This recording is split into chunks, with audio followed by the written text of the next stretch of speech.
Ini bukan Quran, bukan buku doa-doa, bukan kitab kuning yang biasa dibaca di pesantren. Percaya atau tidak, buku ini dibaca oleh Galileo Galilei, Johannes Kepler, René Descartes, sampai Leonardo da Vinci. Judul aslinya dalam bahasa Arab adalah Al-Manazil, tapi kemudian diterjemahkan ke bahasa Latin menjadi Book of Optics. Ini adalah buku sains paling berpengaruh dalam sejarah sains di Eropa, bahkan seluruh dunia dalam bidang optik. Tanpa buku ini, mungkin sekarang tidak ada yang namanya kamera. Menariknya, buku ini usianya lebih dari 1000 tahun, tapi sampai sekarang masih relevan. Amazing is that we, all around the world, we talk about Newton as being the father of optics, and yet here we are, 1,000 years ago. Siapa penulis buku ini? Orang Barat menyebutnya Al-Hazen, sebutan Latin untuk Al-Haytham. Ya, beliau adalah Ibnu Al-Haytham, seorang ilmuwan muslim di abad ke-11, di mana ketika itu Islam sedang dalam masa keemasannya.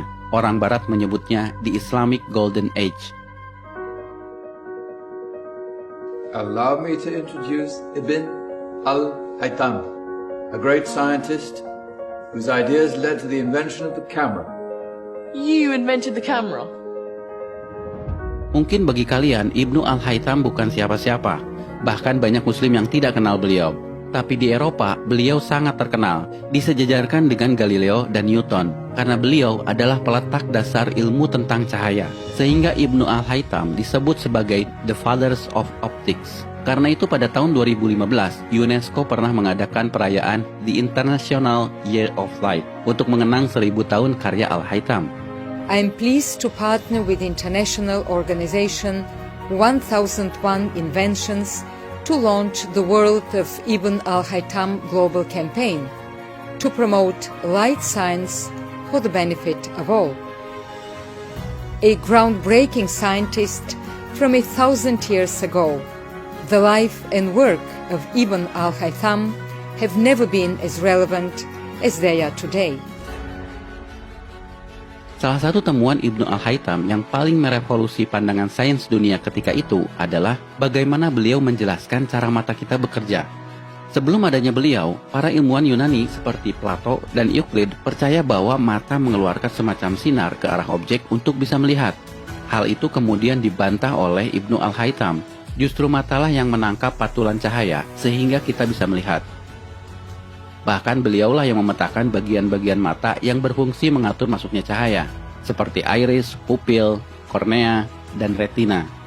Temuannya ini bukan sekedar teori, Ibnu Al-Haytham membuktikannya dengan eksperimen. Bahkan eksperimennya yang bisa dibilang cukup sederhana ketika itu, menjadi dasar bagi penemuan kamera zaman sekarang, yang pada saat itu disebut kamera obscura. By the way, tahukah kalian, kata kamera berasal dari bahasa Latin yang artinya ruangan. Sedangkan obscura artinya gelap. Jadi kamera obscura artinya ruangan gelap. Dinamakan seperti itu karena Ibnu Al-Haytham melakukan eksperimennya di ruangan gelap saat beliau di penjara. Beliau di penjara karena penguasa Mesir pernah memanggilnya untuk mengatasi banjir Sungai Nil. Namun usahanya dianggap gagal dan sang raja marah, lalu memenjarakannya. Tapi saat di penjara inilah justru jadi momen bersejarah bagi Ibnu Al-Haytham dan bagi perkembangan dunia sains modern. Salah satunya adalah penemuan kamera obscura. We have a beautiful view of a nice church just outside the window here. Now, if I close these blinds, through this pinhole I created in this blind, I'll be able to capture an image of this church on this transparent screen. However, it's an inverted image, as Ibn al-Haytham explained and demonstrated. If I let this eye look through this pinhole, I'm gonna be able to see the image of the church again, invert it back on the retina. Kalau menurut kalian temuan Ibnu Al-Haytham ini biasa saja, perhatikan bahwa Ibnu Al-Haytham bukan sekedar menjelaskan cara kerja mata, tapi sifat dari cahaya itu sendiri. Beliaulah yang pertama membuktikan bahwa cahaya berjalan dalam lintasan lurus, sehingga beliau bisa menjelaskan pantulan cermin, pembiasan cahaya, dan fenomena-fenomena lainnya. Dan ini menjadi landasan penemuan semua teknologi yang melibatkan cahaya, seperti kabel optik, laser, komunikasi satelit, sampai akselerator partikel. I'm sort of wondering what Ibn al-Haytham would think doing experiments with candles and pinhole cameras. Well, he wouldn't even be able to imagine a world 1,000 years later. I think it's come a long way, but ultimately we're using exactly the same principles that he was thinking about back then. Itulah kenapa buku Al-Haytham ini menjadi sangat penting bagi perkembangan sains modern. Apa yang kalian pelajari di sekolah dalam bab optik seperti cermin, pembiasan cahaya, lensa, cara kerja kamera, teleskop, mikroskop, semuanya berasal dari buku yang usianya 1000 tahun ini. Namun sayang, Ibnu Al-Haytham tidak pernah disebutkan di buku-buku sekolah.